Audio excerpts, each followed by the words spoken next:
'Twas the night before Christmas when all through the house not a creature was stirring, not even a mouse. Children were nestled all snug in their beds, while visions of sugar plums danced in their heads. And Mama in her kerchief and I in my cap had just settled our brains for a long winter's nap. When out on the lawn there arose such a clatter, I sprang from the bed to see what was the matter. Way to the window I flew like a flash, tore open the shutters and threw up the sash. The moon on the breast of the new fallen snow gave the luster of midday to objects below, when what to my wondering eyes should appear but a miniature sleigh and 8 tiny reindeer, with a little old driver, so lively and quick. I knew in a moment it must be Saint Nick. More rapid than eagles, his coursers they came, and he whistled and shouted and called them by name. Now Dasher, now Dancer, now Prancer and Vixen, on Comet, on Cupid, on Donner and Blitzen. To the top of the porch, to the top of the wall, now dash away, dash away, dash away all. As dry leaves that before the wild hurricane fly, when they meet with an obstacle mount to the sky, so up to the housetop the coursers they flew, with the sleigh full of toys, and St. Nicholas too.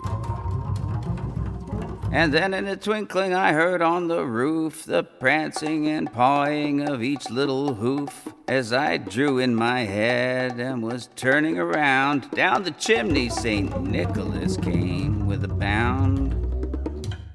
He was dressed all in fur from his head to his foot, and his clothes were all tarnished with ashes and soot.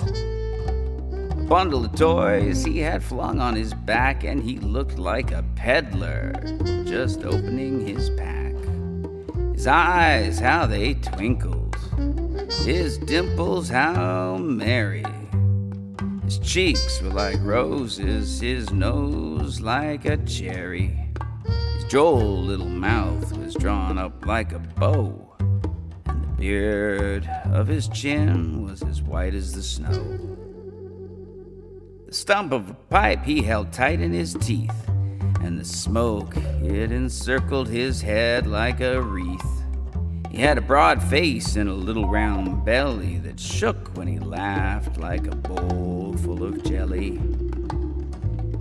He was chubby and plump, a right jolly old elf, and I laughed when I saw him, in spite of myself. A wink of his eye and a twist of his head soon gave me to know I had nothing to dread. He spoke not a word, but went straight to his work and filled all the stockings, then turned with a jerk, and laying his finger aside of his nose, and giving a nod, up the chimney he rose. He sprang to his sleigh, to his team gave a whistle, and away they all flew like the down of a thistle. But I heard him exclaim, ere he drove out of sight, "Happy Christmas to all, and to all a good night."